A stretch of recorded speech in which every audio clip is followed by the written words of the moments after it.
ರಾಜ್ಯಾಧ್ಯಕ್ಷರಾದ doctor B R. Munraju ಹಾಗೂ ಪಿಳ್ಳಾಂಜನಪ್ಪನವರು ಕೂಡ ಇವತ್ತು ರಾಜ್ಯಾಧ್ಯಕ್ಷರಾಗಿ ಪದಗ್ರಹಣ ಮಾಡ್ಕೊಂಡಿದ್ದಾರೆ. ಅದರಿಂದ ಅವ್ರಿಗೂ ಕೂಡ ಈ ಒಂದು ಸಮಾರಂಭದಲ್ಲಿ ನಾನು ಧನ್ಯವಾದಗಳನ್ನ ತಿಳಿಸ್ತಾ ಇದ್ದೇನೆ. ಹಾಗೆ ಪರಮ ಪೂಜ್ಯ ಸ್ವಾಮೀಜಿಗಳಾದಂತಹ ಶ್ರೀ ಷಡಕ್ಷರ ಮುನಿದೇಶಿ ಕೇಂದ್ರ ಸ್ವಾಮೀಜಿಯವರಿಗೆ ನಾನು ಈ ಒಂದು ಕಾರ್ಯಕ್ರಮಕ್ಕೆ ಆಗಮಿಸಿದ್ದಕ್ಕೆ ನಾನು ಧನ್ಯವಾದಗಳನ್ನ ತಿಳಿಸ್ತಾ, ಆರ್ ಲೋಕೇಶ್ ಅವರು ಹಾಗೆ ನಮ್ಮ ಮುತ್ತುರಾಜ್ ಅವರು, ಡಾಕ್ಟರ್ ಮುತ್ತುರಾಜ್ ಅವರು ಕೂಡ ಈ ಒಂದು ಕಾರ್ಯಕ್ರಮಕ್ಕೆ ಬಂದಿದ್ದಾರೆ. ಹಾಗೆ ಉಳಿದಂತ ಎಲ್ಲ ನಮ್ಮ ಸಂಘ ಸಂಸ್ಥೆಯ ಅಧ್ಯಕ್ಷರು ಬಂದಿರೋರಿಗೆ ಎಲ್ಲರೂ ಕೂಡ ನಾನು ಒಟ್ಟಾರೆಯಾಗಿ ಹೃದಯಪೂರ್ವಕ ಧನ್ಯವಾದಗಳನ್ನ ತಿಳಿಸ್ತಾ ಇದ್ದೇನೆ. ಇಷ್ಟೊಂದು ನಮ್ಗೆ ಆರ್ ಲೋಕೇಶ್ ಸಾಹೇಬರು ಹೇಳಿದ್ರು, ಎಕನಾಮಿಕಲಿ ನಾವು ಸದೃಢರಾಗಬೇಕು.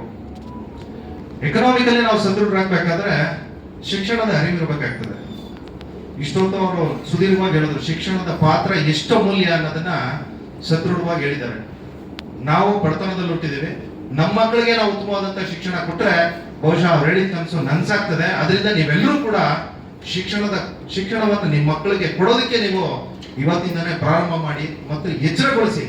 ಶಿಕ್ಷಣದ ಮೌಲ್ಯ ಮುಂದಿನ ಪೀಳಿಗೆಗೆ ಎಷ್ಟು ಅವಶ್ಯಕತೆ ಇದೆ ಅನ್ನೋದನ್ನ ನೀವೆಲ್ಲರೂ ಕೂಡ ಅರ್ಥ ಮಾಡಿಕೊಂಡು ನಮ್ಮ ಒಂದು ಬಡತನವನ್ನ ನಾವು ನಮ್ಮಲ್ಲೇ ಇಟ್ಕೊಂಡು ನಮ್ಮ ಮಕ್ಕಳಿಗೆ ಒಂದು ಈ ಸಮಾಜದಲ್ಲಿ ಸಮಾನತೆಯಿಂದ ಬದುಕುವ ಸಲುವಾಗಿ ಉತ್ತಮವಾದಂತಹ ಪ್ಲಾಟ್ಫಾರ್ಮ್ ಹಾಕೊಡೋ ನಿಟ್ಟಿನಲ್ಲಿ ನಾವೆಲ್ಲರೂ ಕೂಡ ಸದೃಢವಾಗಿ ಕೆಲಸ ಮಾಡೋಣ ಬಂದಿದ್ದಾರೆ. ಹಾಗೆ ನಮ್ಮ ಭೀಮಾಶಂಕರ್ ಸಾಹೇಬರು ನಿರಂತರವಾಗಿ ನಮ್ಗೆ ಹೇಳ್ತಾ ಇರ್ತಾರೆ, ಕಳೆದ 10 ವರ್ಷದಿಂದ ಸುಮಾರು 1.5 ಲಕ್ಷ ಕೋಟಿಗೂ ಅಧಿಕ ಅನುದಾನ ಪರಿಶಿಷ್ಟ ಜಾತಿಯವರು ಬಂದಿದೆ. 2,61,000 ಕೋಟಿ ಬಂದಿದೆ. ಆದ್ರೆ ಅದು ಎಲ್ಲೋಗಿದೆ ಅನ್ನೋದು ಇದುವರೆಗೂ ಕೂಡ ನಾವು ಸುದೀರ್ಘವಾಗಿ ಯಾರಿಗೂ ಕೂಡ ಗೊತ್ತಿಲ್ಲ. ನಮ್ಮ ನಿಗಮಗಳಲ್ಲಿ ನಾವೇನಾದ್ರೂ ಹುಡುಕಿ ತಡ್ಕಿದ್ರೆ ಬಹುಶಃ ಒಂದು ವರ್ಷಕ್ಕೆ ಒಂದು 40-45 ಕೋಟಿ ಕೊಡ್ಬೋದು. ಅದರಲ್ಲಿ ಸಿಬ್ಬಂದಿ ವರ್ಗದ ಸಂಬಳಗಳು, ಕಟ್ಟಡ ಬಾಡಿಗೆಗಳು, ಹಾಗೆ ಎಲ್ಲೋ ಒಂದು ಕಡೆ ಸಾಲ ಸೌಲಭ್ಯ ಯೋಜನೆಗಳು ಅಂತ ಹೇಳಿ ನಾನು ರೆಡಿ ಮಾಡಿದ್ರೆ ಬಹುಶಃ ಒಂದು 10-15 ಕೋಟಿ. ಆದ್ರೆ ನಮ್ಮ ಹೆಸರು ಬಜೆಟ್ ಆಗ್ತಾ ಇರೋದು ಎಷ್ಟು? ಸರಿ ಸುಮಾರು 38,000-40,000 ಕೋಟಿಗೂ ಅಧಿಕ ಬಜೆಟ್ ಆಗ್ತಾ ಇದೆ. ನಿಜವಾಗ್ಲೂ ಕೂಡ ಇದೊಂದು ಆಘಾತಕಾರಿ ವಿಷಯ. ನಾನು ಏನಕ್ಕೆ ಈ ವಿಷಯ ತಮ್ಮ ಗಮನದಲ್ಲಿ ಹೇಳ್ತಾ ಇದ್ದೀನಿ ಅಂದ್ರೆ, ಈ ಹಿಂದೆ SCP TSP ವಿಚಾರದಲ್ಲಿ ಇಲ್ಲಿ ಲಿಡ್ಕರ್ ಜನರಲ್ ಆಗಿದೆ ಅಂತ ಹೇಳಿ ಒಂದು ಟರ ಓಡಿಸ್ತಾರೆ. ನನ್ಗೆ ಆಘಾತ ಆಗ್ತದೆ ಆ ಸಂದರ್ಭದಲ್ಲಿ.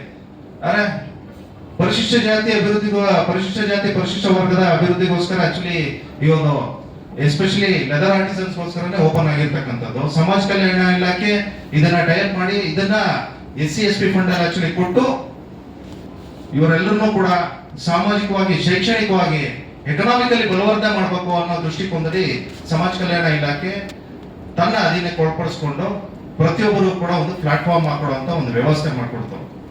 ಮೊನ್ನೆ ಏಕಾಏಕಿ ಸರ್ಕಾರದ ಪ್ರಧಾನ ಕಾರ್ಯದರ್ಶಿಗಳಿಗೆ ಇಲ್ಲೇ ಇರತಕ್ಕಂತ ಅಧಿಕಾರಿಗಳು ನೇರವಾಗಿ ಆಕ್ಚುಲಿ ಹೇಳ್ತಾರೆ, ಇಲ್ಲಿ ಇಡ್ತಾರೋ ಈ ಮಾದಿಗ ಕಮ್ಯುನಿಟಿಗೂ ಸಂಬಂಧ ಇಲ್ಲ ಅನ್ನೋ ರೀತಿ ಒಂದು ಪತ್ರವನ್ನ ಕಳಿಸ್ತಾರೆ. ಇದು ಬೇಜಾರಾಗ್ತದೆ. ಯಾಕಂದ್ರೆ ಸರಿಸುಮಾರು 3 ವರ್ಷಗಳಿಂದ ನಾನು ನಿರಂತರವಾಗಿ ಇಲ್ಲಿ ಇಡ್ಕರ ವಿಷಯದಲ್ಲಿ ಹೋರಾಟ ಮಾಡ್ತಾ ಬರ್ತಾ ಇದ್ದೆ. ಪ್ರತಿ ವರ್ಷ ಬಜೆಟ್ ಆದಾಗ 38 ಕೋಟಿ, 40 ಕೋಟಿ, 45 ಕೋಟಿ ಈ ರೀತಿ ಪ್ರತಿ ಹಂತದಲ್ಲೂ ಕೂಡ ಬೈಫರ್ಗೇಷನ್ ಅಮೌಂಟ್ ಅನ್ನ ಕೊಟ್ಕೊಂಡ್ ಬಂದ್ರು, ಒಟ್ಟಾರೆಯಾಗಿ ಕೊಟ್ಕೊಂಡ್ ಬಂದ್ರು ಕೂಡ ಕ್ರಿಯಾಜನಲ್ಲಿ ಇರೋದು ₹1 ಸದ್ಬಳಕೆ ಮಾಡಲ್ಲ ಈ ಸಮುದಾಯಕ್ಕೆ. ಈ ವಿಷಯವಾಗಿ ಸರ್ಕಾರದಲ್ಲಿ ಸಕ್ರಿಯವಾಗಿ ಅನೇಕ ದೂರುಗಳನ್ನ ಕೊಟ್ಟಿದ್ದಕ್ಕೆ, ಚೀಫ್ ಸೆಕ್ರೆಟರಿ ಹಂತದಲ್ಲಿ ದೂರು ಕೊಟ್ಟಿದ್ದಕ್ಕೆ ನನ್ನ ಮೇಲೆ FIR ಮಾಡ್ತಾರೆ. ಬಿಕಾಸ್ ಏನಂದ್ರೆ ಸಮುದಾಯನ ಎಚ್ಚರಗೊಳ್ಳುವಂತ ಕೆಲಸಗಳನ್ನ ಇವ್ರು ಮಾಡ್ತಾ ಇದ್ದಾರೆ. ಇವ್ರು ಇದೇ ರೀತಿ ಹೋದ್ರೆ ನಾಳೆ ನನ್ ಬುಡಕ್ಕೆ ಏನಾದ್ರೂ ಹೆಚ್ಚು ಕಡಿಮೆ ಆದ್ರೆ ಕಷ್ಟ ಆಗ್ತದೆ ಅಂತೇಳಿ ಈ CS ಹತ್ರ, ಚೀಫ್ ಸೆಕ್ರೆಟರಿ ಹತ್ರ ಕೊಟ್ಟಿರ್ತಕ್ಕಂಥ ದೂರನ್ನ ವಾಪಸ್ ಪಡ್ಕೊಳ್ಳಿಕ್ಕೆ ನನ್ನ ಮೇಲೆ FIR ಮಾಡಿಸುವಂತ ಕೆಲಸನ ಸ್ಥಳೀಯವಾದಂತ MDಗಳು ಮಾಡ್ತಾರೆ. ಆದ್ರೂ ಕೂಡ ಜಗ್ಲಿಲ್ಲ. ಸಚಿವರ ಹತ್ರ FIR ಆಗಿದ್ದೀರಾನೆ ಹೋದ, ಇನ್ನೊಂದು 10 ಕೇಸ್ ಹಾಕ್ಸಿ ಪರವಾಗಿಲ್ಲ, ನಾನು ರೆಡಿ ಇದ್ದೀನಿ. ಆದ್ರೆ ನನ್ನ ಸಮುದಾಯಕ್ಕೆ ಅನ್ಯಾಯ ಆಗ್ತಾ ಇದೆ. ಇದನ್ನ ಪ್ರಶ್ನೆ ಮಾಡೋ ಬಂದೇ ಬರ್ತಾರೆ ಅಂತ ಹೇಳಿದಾಗ ನಮ್ಮ B.R. ಮುನ್ರಾಜಣ್ಣ ಇರ್ಬೋದು, ಆಮೇಲೆ ನಮ್ಮ ಮುತ್ತರಾಜ್ ಸರ್ ಇರ್ಬೋದು, ನೇರವಾಗಿ ಮಂತ್ರಿಗಳ ಗಮನಕ್ಕೆ ತರ್ತಾರೆ. ಸುಮಾರು 150 ಕೋಟಿಗೂ ಅಧಿಕ ಹಣ ಈ ಸಮುದಾಯಕ್ಕೆ ಕೊಟ್ಟಿದ್ರು ಕೂಡ ಸದ್ಬಳಕೆ ಮಾಡದೇ ಇರತಕ್ಕಂಥ ಅಧಿಕಾರಿಗಳನ್ನ ನೀವು ನಿಯೋಜನೆ ಮಾಡಿ ನಮ್ಮ ಸಮುದಾಯಕ್ಕೆ ವ್ಯಾಪಕವಾದಂತ ದ್ರೋಹ ಬಗೆತಾ ಇದ್ದೀರಾ ಅಂತೇಳಿ ನೇರವಾಗಿ ಹೇಳುವಂತ ಒಂದು ವ್ಯವಸ್ಥೆನ ಅವತ್ತು ಸೃಷ್ಟಿ ಮಾಡಿ ಪ್ರತಿಯೊಬ್ಬರು ಕೂಡ ಯಾರ್ಯಾರು ನಮ್ಮ ಜೊತೆ ಹೋರಾಟದಲ್ಲಿ ಭಾಗವಹಿಸಿದ್ರು ಪ್ರತಿಯೊಬ್ಬರು ಕೂಡ ಬೇರೆ ವ್ಯವಸ್ಥೆ ಮಾಡ್ಕೊಡ್ತೀನಿ ಅಂತೇಳಿ ನಮ್ಮ ಸಂದೀಪ್ ಅಂತ ಹೇಳಿ ಬಸವೇಶ್ವರದಲ್ಲಿ ಇರ್ತಕ್ಕಂಥವ್ರು, ನಮ್ಮ ಮುನ್ರಾಜನವರು, ಇವರು, ಆಮೇಲೆ ಭಾಸ್ಕರ್ ಪ್ರಸಾದ್ ಅವರು ಕೂಡ ಹೇಳಿದ್ರು.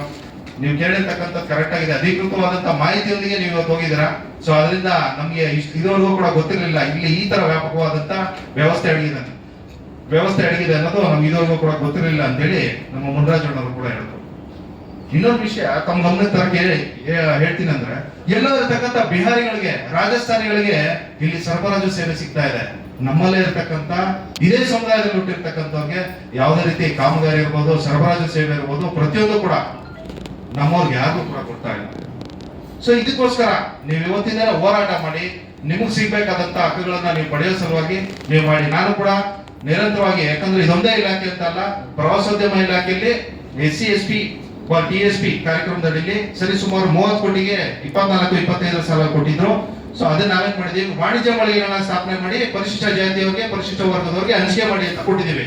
ಎಲ್ಲೆಲ್ಲೆಲ್ಲಿ ಪ್ರವಾಸೋದ್ಯಮ ಇಲಾಖೆ ಇದೆಯೋ, ಪ್ರವಾಸೋದ್ಯಮ ಇಲಾಖೆಯ ಜಾಗಗಳಲ್ಲಿ, ಅಂದ್ರೆ ಎಕ್ಸಾಂಪಲ್ ನಂದಿಬೆಟ್ಟ ಇರ್ಬೋದು, ಈ ತರ ಚಿಕ್ಕಮಗಳೂರು ಈ ಭಾಗಗಳಲ್ಲಿ ಎಲ್ಲೆಲ್ಲೆಲ್ಲಿ ಸ್ಥಳಾವಕಾಶ ಇದೆಯೋ, ನೀವು ಒಂದೇ ಸರಿ ಜಾಗಗಳನ್ನ ಪಟ್ಟಿ ಮಾಡಿ ನೀವು ಅದಕ್ಕೆ ತಗೊಳ್ಳುವಂತ ವೆಚ್ಚನ ನೀವು SCP TSP ಕೋರ್ಸ್ದಿಂದ ನೀವು ಭರಿಸಿ, ಇದರಲ್ಲಿ ನೀವೆಲ್ಲ ಕೂಡ ಅನ್ಎಂಪ್ಲಾಯ್ಮೆಂಟ್ ಯಾರ್ಯಾರು ಇದ್ದೀರಾ ಅವರೆಲ್ಲರೂ ಕೂಡ ಎಂಪ್ಲಾಯ್ ಆಗಿ ಮತ್ತೆ ಬಿಸ್ನೆಸ್ ಮ್ಯಾನ್ ಆಗಿ ಕನ್ವರ್ಟ್ ಆಗಲಿ ಅಂತೇಳಿ ನಾವು ಈ ತರದ್ದು ಒಂದು ಪ್ರಸ್ತಾವನೆ ಆಕ್ಚುಲಿ ಸಲ್ಲಿಸಿದೀವಿ. ಅದು